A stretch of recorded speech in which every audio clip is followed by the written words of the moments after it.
আমি মাদারীপুর প্রতিনিধি রফিকুল ইসলাম। আপনাদের আজ একটু জানাবো যে সারা দেশের ন্যায় মাদারীপুরে কিন্তু পাটের বাম্পার ফলন হয়েছে। আমরা যতটা উপজেলা কৃষি অফিস সূত্রে জানতে পেরেছি, এই এলাকার মাটি খুব সুন্দর এবং আবহাওয়া ভালো থাকার কারণে কিন্তু পাটের এবারের ফলনটা অনেক ভালো হয়েছে বলে জানতে পেরেছি অফিসের সূত্রে। মাদারীপুর জেলা কৃষি অফিস সূত্রে জানায় জেলার 5টি উপজেলায় দেশি, তোষা পাট, মেস্তা এবং কেনাফ এই 4 জাতীয় পাটের লক্ষ্যমাত্রা ছিল 36,925 হেক্টর, তবে আবাদ হয়েছে 37,056। কৃষি অফিস জানাইছে যে লক্ষ্যমাত্রা চেয়ে কিন্তু এবার এই পাটের ভালো ফলন হয়েছে। জেলার বিভিন্ন উপজেলার কৃষকদের সাথে আমরা কথা বলে জানতে পেরেছি যে তারা কিন্তু আমাদের জানিয়েছে যে পাটের উৎপাদন খরচের তুলনায় তারা কিন্তু বিক্রিতে তেমন টাকা পাচ্ছেন না, কারণ প্রতি মন পাটেই তাদের লস যাচ্ছে। তারা অনেকেই জানিয়েছে যে আমাদের সার এবং কৃষকের যে দাম এবং পরিবহন খরচ সব মিলিয়ে প্রায়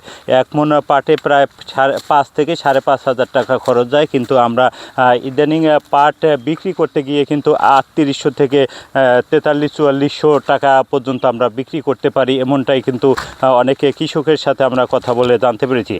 এবং এছাড়া অনেকে কৃষক আমাদের বলেছে যে এবার সারের প্রচুর দাম কিন্তু বাজারে। এছাড়া অনেকে কীটনাশক সহ অনেক এবং একটা কিষান কিন্তু তারা এই অঞ্চলে ফরিদপুর থেকে কিনে আনে এই বদলা এবং কিষানদের, সেখানেও কিন্তু একটা কিষানকে 1,1200 টাকা খাওয়া দাওয়া সহ তাদের গুনতে হচ্ছে। সব মিলিয়ে কিন্তু পাটের বেশি দাম বলে অনেকে কৃষকের সাথে আমরা কথা বলে জানতে পেরেছি। আমি এই মুহূর্তে আছি মাদারীপুরের শিবচর উপজেলার জাদুয়ারচর এলাকায়। এই এলাকাটি পাটের জন্য অত্যন্ত বিখ্যাত এবং এই এলাকার মাটি কিন্তু খুব সুন্দর হওয়ায় পাটের ভালো ফলন হয় প্রতি বছরেই, আমরা এমনটা জানতে পারছি। আমরা এখন কথা বলবো এই এলাকার একজন কৃষক। কতটুকু পাট বুনছিলেন আপনি এবার? ব্যাপারে জমি বুনছি মানে মাত্র 100 বিঘা, আর জমিন আসলো কোম্পানি 2.5 বিঘা। তার জমিন আসলো ছেড়ে দিছি কী কারণে? নিজের শরীর ভালো না, পাট হলো প্রচুর খাটনি। ফরিদপুর কেশান আনতে গেলে মনে করে 1,000 টাকা আনতে হয়, ভাড়া যায় 200-300 টাকা, খাওয়াইতে হয় দেখি কি একটা কেশান 1200-1300 টাকা পুড়িয়ে জায়গা বললো। যদি 3800-3500 টাকা পাট বেশি তা আমাকে গিরিতে যায়। হ্যাঁ, কেমনে খামু আবার কেমনে আবার কাতি মাসে আলুটি করবো, এই জন্য জমির কাজ ছেড়ে দিচ্ছে। দরকার নাই। সরকার কৃষি অফিস আপনাদের কোনো সহযোগিতা করে না? না, আপনারা যান কিনা সেখানে? যাই মানে গেলে যাই যদি কই যে আমাকে বৃষ্টি আসেনি, কয় আইসলো দেখা গেছে নাম্বার চেয়ারম্যানের কাছে কিংবা এক মাধ্যমের কাছে, তারা আপনাকে দেয় নাই।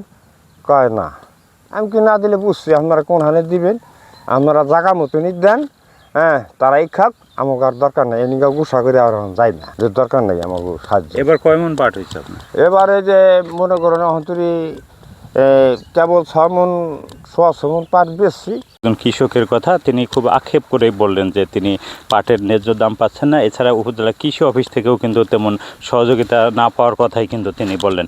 আমরা এখন কথা বলবো আর একজন কৃষকের সাথে। পাট কেমন হয়েছে এবার এলাকায় একটু যদি বলেন। পাট তো ভালোই হয়েছে, পাট ভালো হলে কি দাম তো পাইতেছি না, দাম দিতে আছে না। উৎপাদন খরচ রাখেন 1 মনে আমাকে 5,000 খরচ আছে, 5,000। এরপর আমরা বেশি হলো 3800। এরপরে আমরা মনে করেন গরিব মানুষ আলু করি, আমরা 1 সেরও বীজ পাই না, 1 সের সারও পাই না। এবার 1 বস্তা সার কিনে মার করি, হ্যাঁ কি 10 কেজি দেয়, কয় কি সার নাই, এটা কে বয়া রয়েছে। উচলাটে গেলাম সার কিনতে, 3 বস্তা সার আমরা পাইলাম মাত্র 8 বস্তা। দেখি আমরা আলু করতে পারবো, সারগুলো সব আটকে দিয়ে বেরোলো। এরপর যে খেতে পানি দিমু, পাইলাম না তেল, নাইকা তেল শেষ, তেল নাই। হ্যাঁ কি লাইন দিয়া বেন রেটে গেছি, লাইন দিয়ে বয়ে থেকে 5 লিটার তেল আনছি।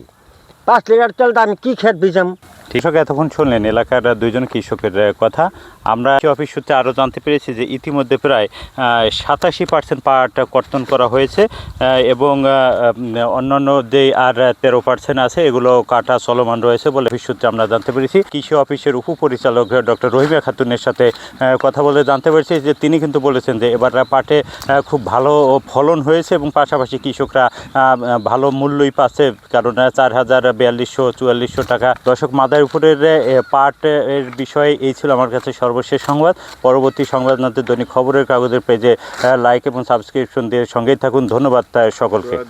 খবরের কাগজ, নিখাদ, নির্ভীক, নিরপেক্ষ।